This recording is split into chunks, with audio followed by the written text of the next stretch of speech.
Continuando nossos estudos sobre o livro de Josué, nós chegamos a um ponto espetacular, especial do livro, fantástico, mais uma obra sobrenatural de Deus em favor do seu povo, a passagem pelo Rio Jordão. Mas nós já veremos daqui a pouquinho que não foi apenas mais um evento, mais uma situação, talvez encarada por alguns como corriqueira, muito pelo contrário, foi mais uma situação miraculosa, operada por Deus em favor de Israel. E como nós muito bem sabemos e já estudamos anteriormente, Israel atravessou miraculosamente 2 extensões de águas, e em ambas as ocasiões Deus mostrou o seu poder, mostrou o seu amor, mostrou o seu cuidado justamente pelo seu povo. Na primeira oportunidade, Deus abriu o Mar Vermelho para que Moisés liderasse a travessia do povo da escravidão para a plena liberdade. Na segunda oportunidade, Deus reteve as águas do Rio Jordão. Mas aqui vale a pena nós mencionarmos por que isto se mostrou um milagre, além das águas, lógico, serem paradas no seu curso natural. Era a época da primavera, o Rio Jordão estava efetivamente para fora das suas bordas, portanto estava de uma forma bastante caudalosa. O curso do rio estava realmente mostrando que era época de enchente, portanto, havia uma correnteza naturalmente muito forte, era impossível atravessá-lo a menos que Deus intervisse, e Deus interveio mais uma vez. Josué conduziu o povo escolhido, uma vez que Deus parou, reteve as águas, e o povo passou pelo leito do Rio Jordão na época de maior cheia deste rio, com os pés em solo seco. Efetivamente, atravessou o Rio Jordão na época da primavera sem molhar os pés. É interessante que a travessia do Mar Vermelho, queridos, ela marcou a libertação de Israel do cativeiro egípcio, cumprindo uma profecia que eu e você já conhecemos. Lá no livro de Gênesis, capítulo 15, nós temos nos versículos 13 a 14 o seguinte: Então lhe foi dito, Deus falando a Abraão, Deus disse a Abraão, sabe com certeza que a tua posteridade será peregrina em terra alheia, uma menção direta ao cativeiro egípcio, e será reduzida à escravidão, e será afligida por 400 anos. Mas também eu julgarei a gente a que tem de sujeitar-se e depois sairão com grandes riquezas. Esta foi a primeira profecia feita a Abraão, mencionando o cativeiro egípcio. Mas houve uma segunda profecia feita por Deus. E esta segunda profecia está no mesmo capítulo 15 de Gênesis, agora versículo 7. Ela diz o seguinte: Disse-lhe mais, eu sou o Senhor que te tirei de Ur dos Caldeus para dar-te por herança esta terra. Havia aqui uma promessa de Deus. Era de fato o início do relacionamento especial de Deus com Abraão, que resultaria na aliança, no pacto abraâmico, do qual a terra de Canaã, a terra prometida, era justamente o cumprimento desta profecia. O relato histórico do livro de Josué menciona que de Sitim, onde eles estavam acampados, mais ou menos cerca de 16 quilômetros de distância do Rio Jordão, Israel, liderado mais uma vez por Josué, se deslocou até as margens do rio. E ali, mais uma vez, Israel, como nação, como povo, acampou.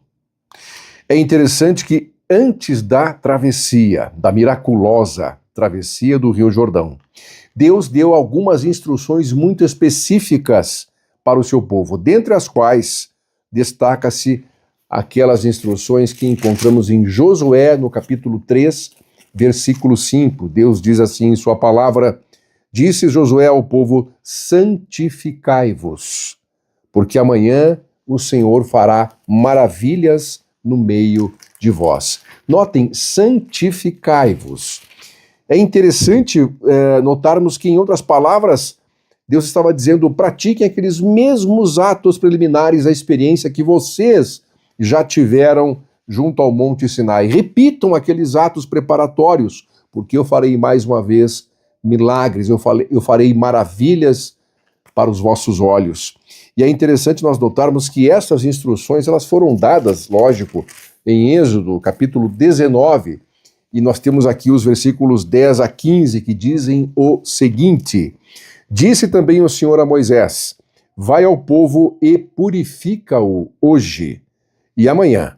Lavem eles as suas vestes e estejam prontos para o terceiro dia, porque no terceiro dia o Senhor, à vista de todo o seu povo, descerá sobre o monte Sinai. Marcarás em redor limites ao povo, dizendo: Guardai-vos de subir ao monte, nem toqueis o seu limite. Todo aquele que tocar o monte será morto. Mão nenhuma tocará neste, mas será apedrejado ou flechado, quer seja animal, quer seja homem, não viverá. Quando soar longamente a buzina, então subirão ao monte. Moisés, tendo descido do monte ao povo, consagrou o povo e lavaram as suas vestes. E disse ao povo: Estais prontos ao terceiro dia, e não vos chegueis à mulher. Ou seja, estas instruções efetivamente eram que todos deveriam se banhar, lavar as suas vestes, estarem efetivamente em abstinência completa de qualquer coisa que lhes tirasse a concentração, que lhes tirasse a reverência dos eventos que deveriam acontecer. E isto nos mostra que nós sempre, queridos, devemos cooperar com Deus em nossas experiências e no desenvolvimento da própria salvação. Há um texto bastante comum a todos nós, eu sempre costumo mencioná-lo porque, na verdade, é um caso, podemos até chamar aqui de paralelismo bíblico. Eu estou me referindo ao apóstolo Paulo e estou me referindo ao livro de Filipenses, ali no capítulo 2 e versículo 12. Filipenses 2,12 diz exatamente o seguinte: Assim, pois, amados meus, como sempre obedecestes, não só na minha presença, porém muito mais agora na minha ausência, desenvolvei a vossa salvação com temor e tremor. O que significa isto, queridos? A condição de santificação, percebam, ela já era um pré-requisito para a entrada na Canaã terrestre. Muito mais é um pré-requisito, é uma pré-condição para a entrada na Canaã celestial. Aqui está efetivamente uma dádiva da doutrina bíblica da salvação, demonstrando algo muito mais profundo e que nós temos que sempre verificar.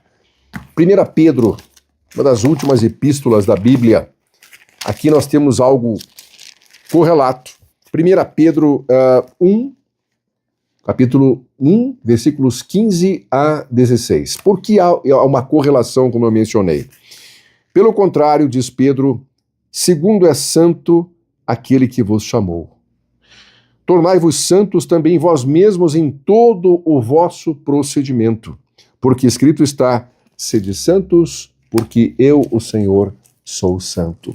Então este convite de preparo, este convite de santificação, ele faz parte dos planos de Deus para nos devolver a sua imagem e a sua semelhança em uma condição que nós não conhecemos hoje perfeitamente, porque estamos do lado de cá da eternidade, mas Deus quer nos colocar novamente do lado de lá da eternidade, portanto, tendo a santidade como uma natural condição novamente devolvida a Deus pela regeneração do nosso caráter. E eis aqui, portanto, podemos dizer tranquilamente, a maior das maravilhas. A maravilha da regeneração, a maravilha da conversão, a devolução mediante o poder do Espírito Santo de Deus, da imagem e da semelhança um dia perdidas na queda. Isto é mais uma promessa de Deus, é mais um milagre. Talvez podemos dizer que é o maior de todos os milagres, alguém estar caminhando em uma direção, a direção do seu coração natural, das suas inclinações naturais, das suas tendências naturais, e por um motivo sobrenatural, quando você abre a porta e ouve o chamado de Deus e você escolhe atender a Deus, você converge para o outro lado. Este é, para mim, o maior de todos os milagres, queridos. Mas interessante é que a travessia do Jordão tinha mais um recado também para dar ao povo de Israel e a nós. E esse recado, queridos, comprovaria de uma vez por todas que Deus estava com Josué, Deus nomeara Josué um líder do povo, assim como fizera com Moisés. A divisão e a retenção, portanto, das águas do Jordão naquelas circunstâncias primaveris demonstrariam mais uma vez a plena, a total soberania de Deus sobre toda a sua criação. E então, queridos, uma vez preparado, uma vez santificado, Israel observa mais um milagre em frente aos seus próprios olhos. Israel, o povo, eles olham as águas do Jordão serem retidas e efetivamente os sacerdotes, carregando a arca da aliança, tocam as águas. É interessante este ponto porque o rio corria normalmente até este momento, quando os sacerdotes tocam as águas do Rio Jordão. Neste momento, o próprio livro de Josué relata algo incrível, mas efetivamente maravilhoso. Josué 3, versículos 14 a 17. Tendo partido o povo das suas tendas para passar o Jordão, notem que, levando os sacerdotes a arca da aliança diante do povo, e quando os que lhe levavam a arca chegaram até o Jordão, e os seus pés se molharam na borda das águas, porque o Jordão transbordava sobre todas as suas ribanceiras, todos os dias da cega, pararam-se as águas. Ou seja, no momento em que a arca da aliança, carregada pelos sacerdotes, que já veremos que não eram bem sacerdotes, mas carregada por estes homens, separados para esta missão, evidentemente, tocam as águas que vinham de cima, caudalosas, em grande velocidade, com uma forte correnteza. Neste exato momento, pararam-se as águas que vinham de cima, levantaram-se num montão muito longe da cidade de Adã, que fica ao norte de Sartã, e as que desciam ao mar de Arabá, que é o Mar Morto, é o Mar Salgado, como a Bíblia chama, mas conhecemos como o Mar Morto hoje, efetivamente, foram de todo cortadas. Então o povo passou de fronte de Jericó. Neste exato momento, nota-se que Deus estava efetivamente representado pela arca da aliança, que estava junto com o seu povo. E notem que enquanto a arca esteve no meio do leito do rio, agora seco, o povo passava. Talvez essa travessia tenha demorado horas, não sabemos exatamente, mas é provável. E de toda maneira, quando isto acontece, começa a se efetivar o cumprimento daquela profecia dada a Abraão, que nós mencionamos agora há pouco. Também é relevante notarmos aqui, queridos, que as águas não pararam de correr, claro, até que estes homens encarregados deste ofício de carregar a arca tocassem o rio. Muito bem. Deus muitas vezes nos prova, e eu acho interessante, ele espera que nós avancemos pela fé, antes que ele opere os milagres. Isto nós fomos colocados em frente a uma situação onde humanamente não temos nenhuma possibilidade de êxito, mas é nesse momento que nós exercitamos, que nós exercemos a nossa fé. E a partir deste momento é que Deus passa, de acordo com sua vontade, evidentemente, a operar milagres, a operar maravilhas. Igualmente é muito relevante destacarmos aqui que, embora o registro nos diga, como eu disse agora há pouquinho, mencione a palavra sacerdotes, efetivamente nós veremos aqui na própria palavra de Deus, obviamente, livro de Números, capítulo 4 e versículo 15, que não se tratavam propriamente de sacerdotes ou de levitas, como nós imaginamos. Versículo 4:15 de Números diz assim: havendo, pois, Arão e seus filhos, ao partir o arraial, acabado de cobrir o santuário e todos os móveis dele, então os filhos de Coate, ou seja, os coatitas, os filhos de Coate virão para levá-lo, mas nas coisas santas não tocarão, para que não morram.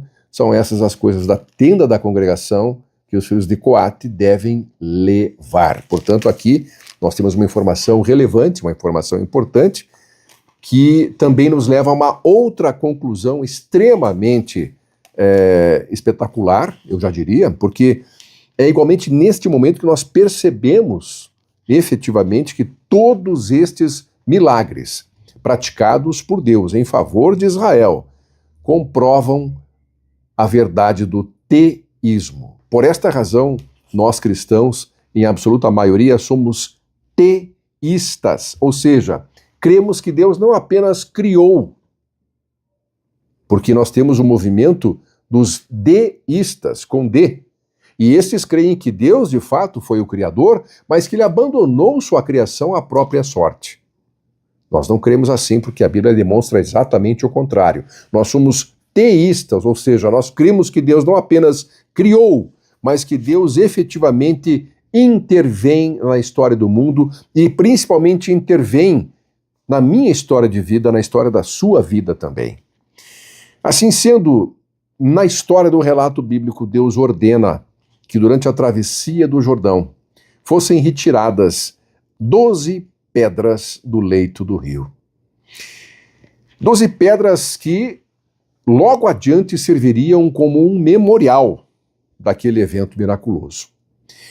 E percebam que 12 homens, representando 12 tribos, ou as 12 tribos de Israel, retirariam as 12 pedras com o objetivo de que as gerações futuras que não testemunharam pessoalmente aquele evento, ou mais aquele evento miraculoso de Deus, não esquecessem do que Deus havia feito por seus antepassados. Esta, portanto, era uma responsabilidade daqueles líderes naquele momento. Eles deveriam lembrar as gerações futuras, obedecendo às recomendações de Deus, pegando as 12 pedras e efetivamente erguendo logo adiante um segundo memorial. Por que um segundo memorial? Porque a Bíblia fala de um primeiro memorial com pedras também, e que foi erigido não adiante, fora do Rio Jordão, mas foi erigido num lugar bastante interessante.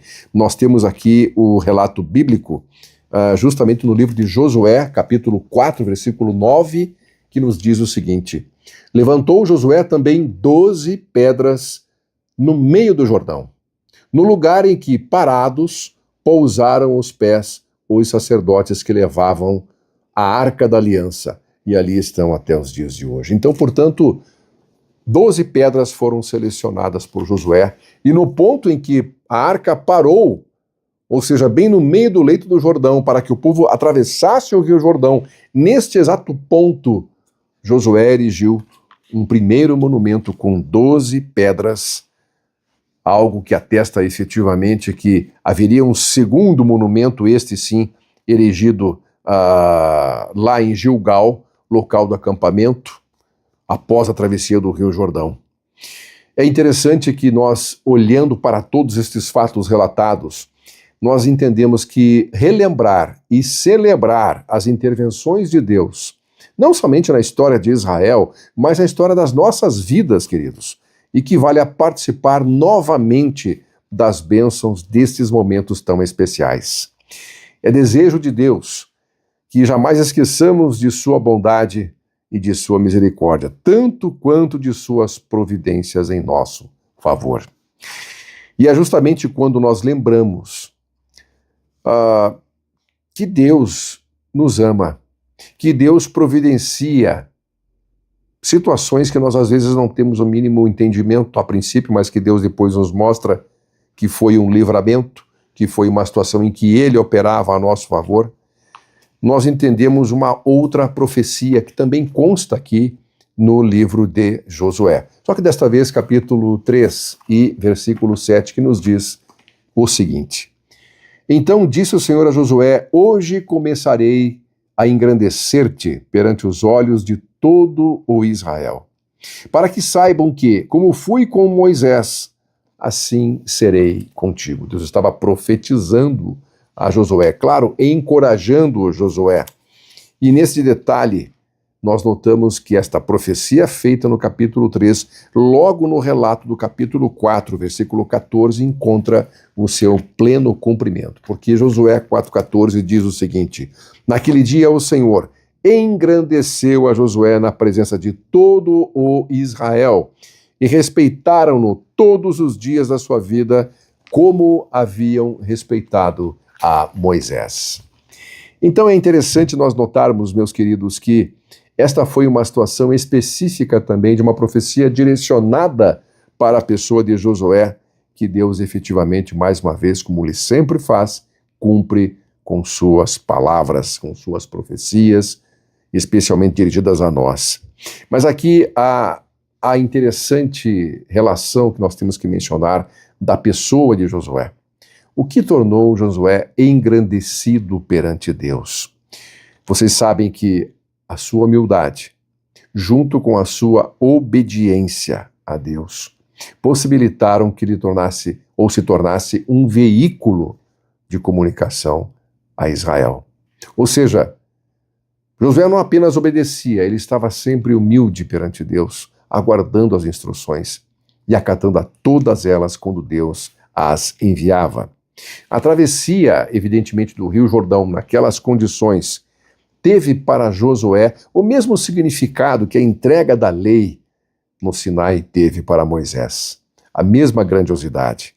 E o poder salvífico de Deus, mais uma vez, não foi apenas demonstrado, mas ele foi comprovado, tanto na travessia do Mar Vermelho, quanto na travessia do Rio Jordão. Ambos os eventos de caráter sobrenatural levaram gerações a conhecer e a reconhecer o plano da salvação de Deus. Nos impressiona, meus queridos, que Deus deseja que a sua relação com Israel se transforme em uma lição para toda a humanidade. Que lição nós temos aqui? O conhecimento de Deus deve se estender aos quatro cantos do mundo, porque essa era a missão que Israel tinha e hoje a missão que o Israel espiritual tem. E como fazemos isto? Nós comunicamos efetivamente a Deus para o mundo todo de duas maneiras. Primeiro aqui, como fazemos agora, comunicando, comentando a sua palavra, comentando justamente, explicando as atuações de Deus em nosso favor durante os séculos. Mas há uma outra forma de você pregar o evangelho. Esta que eu faço aqui é usando palavras. Uma segunda forma é usando a sua vida. Sim, a pregação talvez muito mais forte do evangelho é feita com a nossa vida, o testemunho que nós damos. Era este contraste de vida que faz de nós, ou que fazia de nós no passado, desde que aceitamos a Cristo como nosso Senhor e Salvador, a diferença perante o mundo. As pessoas olham e as pessoas reparam que há uma diferença de vida, há uma diferença de valores, de princípios, e este tipo de comportamento que é natural, não é que nos tornemos comportamentalistas, não. A relação com Deus nos faz mudar a visão do mundo. E esta mudança é um contraste para com o próprio mundo. Israel mostrou este contraste. Israel não tinha ídolos mais. Israel tinha o único Deus. E desse Deus, Israel, quando estava junto dele, dava um testemunho positivo ao mundo de que só há um Deus e que esse Deus quer nos salvar, quer nos ter de volta com ele, pessoalmente com ele. E aqui, queridos, o conhecimento de Deus deve se estender, portanto, ainda hoje, especialmente hoje, em um mundo que clama por uma solução de tantos problemas, tantas barbaridades. Efetivamente, o conhecimento de Deus deve ser levado aos quatro cantos deste mundo. À medida que Israel crescesse em número e em influência, isto aconteceu no passado. Hoje, esta missão cabe a todos nós.